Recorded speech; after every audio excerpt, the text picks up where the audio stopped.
What's up, and welcome back to the channel. The name is Ninja Knight. Make sure you like, share, subscribe, hit the notification bell up above for future uploads. Check out the links posted in the description down below. Consider joining the channel today, and thank you to everyone who supports the channel. So here we have further images from Zack Snyder's Justice League from the DC Multiverse from Mcfarlane Toys.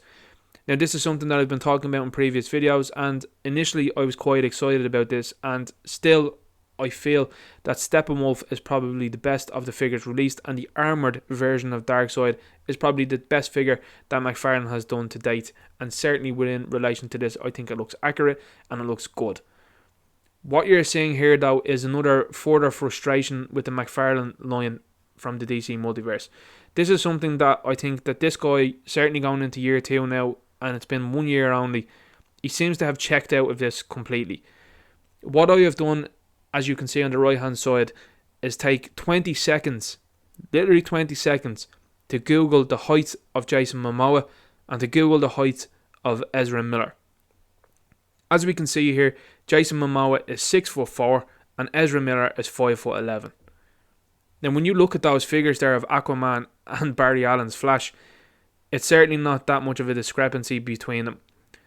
This is something that's easy Googleable, it's easy to look up, and this is a massive oversight from this company. This is a company that I'm very critical of, and I'm becoming even more critical of it now because I have particularly had enough of this nonsense. And I'm seeing a lot of people out there that are purchasing this feeling that, oh well, it's $20, what can we do? This is a point in time I think people need to respectfully contact the company and tell them about the scale issue. This is something that they've heard about in the past. They've heard about the articulation problems that people have had, and certainly of the weird looking joint cuts that I'm going to talk about now in a moment in relation to Darkseid. And certainly it's something now that the company need to understand and need to keep hearing. I'm at a point in time now where, in spite of some cool figures that have come out, and in fairness, because Mcfarlane likes to keep calling them super cool, everything that he thinks is super cool. So when you're seeing these figures that are being pumped out, and some of them do look well, and then they're ruined by articulation, or they're ruined by an articulation cut, I should say, or they're ruined then by the scaling issue. I've talked about it at length when you're seeing the likes of the fact cards and the fact files that come with these figures, telling you that the likes of Batman is 6'2", and that the Flash is 5'11", and the Flash is somewhat then taller than Batman. It's inexplicable. It's not good enough, in my opinion. So that's where I'm at with the scaling issue on that. I don't think that that's good enough. I think that that is absolutely ridiculous from Mcfarlane, and I think it's something they need to get a handle on very quickly. The next thing I'm going to talk about is the Flash and Aquaman in particular, and the various other characters in the Snyder Cut then that Mcfarlane is releasing. This is a movie, and particularly these are characters from that movie and actors from that movie that have seen previous release under Mattel a number of years ago. This movie is in the works since about 2017. Mcfarlane has had a very long time to gather the likenesses of these actors and to do a very good job with these actors. He hasn't. Now that's inexcusable in my opinion, and when you look at, for example, what Marvel Legends did in the turnaround that they did for WandaVision with the Vision and Wanda Maximoff aka Scarlet Witch from that, they've done an amazing job. So when people are trying to say, oh, it's a $20 figure, what do you expect? Well, the Marvel Legends are doing a very good job, and are doing it in a smaller turnaround than what Mcfarlane had with this. That's inexcusable in my opinion. I'll give you some sort of leeway with Steppenwolf and Darkseid because a lot of people didn't know what they looked like for quite some time, particularly with what happened with Zack Snyder and Warner Brothers. But it's inexcusable when you have Aquaman, The Flash, Superman, Wonder Woman, Cyborg and Batman looking fairly inaccurate to what they do on screen. This is something I've been talking about on this channel, that Mcfarlane needs to get ahead of the game now and needs to catch up with the likes of Hasbro with face print technology. He's a man that keeps telling us that he can do as well or do as good as $80 figures. I've yet to see it. I really do. I'm hoping that Mafex show a version of Steppenwolf and show a version of Darkseid, and I'm fully on board with them rather than giving my money here to Mcfarlane. That's where I'm at from this. When you're looking at this then, you have Flash that looks quite odd.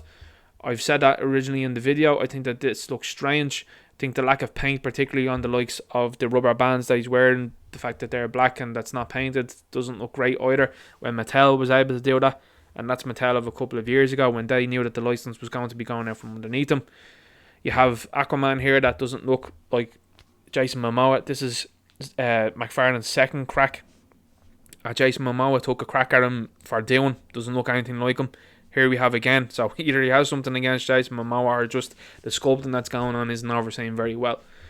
What I do think though is that I think Steppenwolf and Darkseid are the strongest from the wave. That's unequivocal.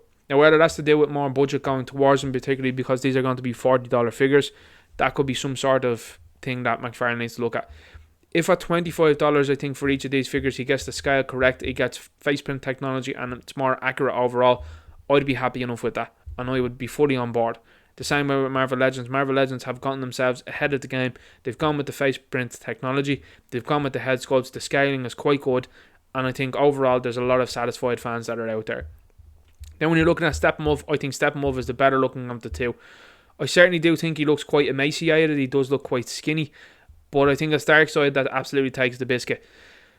This is a ridiculous way of cutting the articulation into this figure. It's gaudy, it looks terrible. It looks like this part here now, the torso particularly, is way too wide than down here along the belly.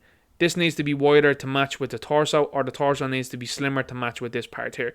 I would go as far as saying that this part needs to be wider, the hips need to be wider to match in with the torso if that's the articulation cut he would have went with. Now when you're looking at this here, now this is supposed to be the history lesson version of Darkseid, and from what I understand, inexplicable as to say it, the armoured version of Darkseid is going to be an exclusive, whether a San Diego Comic-Con exclusive or some sort of American retailer exclusive, which is laughable within itself. That's another problem that McFarlane is featuring as exclusives. Hasbro have been having their problems, and I will admit that, over the last couple of months, particularly with the G.I. Joe line, Star Wars line and Transformers line, that they've decided to give to certain retailers and make inexplicable decisions as to characters that are popular characters becoming exclusives. Seems strange. McFarlane has gotten on board with those, with some sort of variants and multiple versions of characters. He's even done a blue version of Spawn recently, but that looks absolutely ridiculous. And this is what you're getting. Strange that I think that this torso cut was made the way it was. I think it looks odd now, even more so. It's a pity because overall it's a good sculpt. I think the head sculpt looks great. I think the sizing looks great. And then it's just ruined then by bad sculpting. Surely there's someone sitting there that's working at this company that looks at that and says, that's not great. This looks unfinished, it looks unpolished, and I think I would be expecting a lot more at $40 essentially for this. So that's why I'm saying that I'm hoping that Mayfex or Mofex, as you want to call them, start to drop images soon and say, look what we have coming. If they start to drop images of these figures before June, when these are scheduled to release, instant pre-orders on them, I'd drop the money on those, and I wouldn't have any interest in this whatsoever. This is a constructive criticism, and this is something that I think a lot of people do misunderstand. And like I've been talking about before, you do have McFarlane fanboys and apologists. I cannot understand that for the life of me whatsoever, why people can't see what's plainly in front of them, and why people in the situation that they're in now don't ask for a better product. You are paying for the product. You should be expecting a better product. This is something that a multi-million-dollar company can do and have done in the past, and yet people are a little bit afraid or seem to be unwilling to say to the company, hey, that's not good enough, that needs to change. You're going to have a lot of people that don't agree with this, and certainly when you look at this, for example, the likes of Aquaman and Barry Allen, people are not going to agree with it. And instead of saying something, they're just going to walk away silently, and then this line is going to lose money. This is a constructive criticism for McFarlane to pick this up and say, well, look, do you know what I need to do? I actually need to sort out the scaling on this line. I need to sort out the sculpting. I need to sort out the articulation on this line. And then I'm all in. I will purchase it, no problem.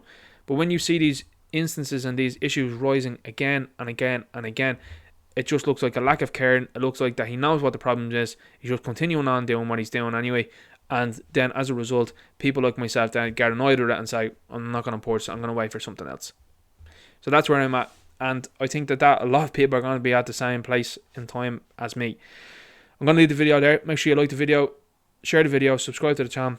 Check out the links posted in the description down below. Consider joining the channel today. Drop a comment below. Let me know what you think. And I'll talk to you later. Look.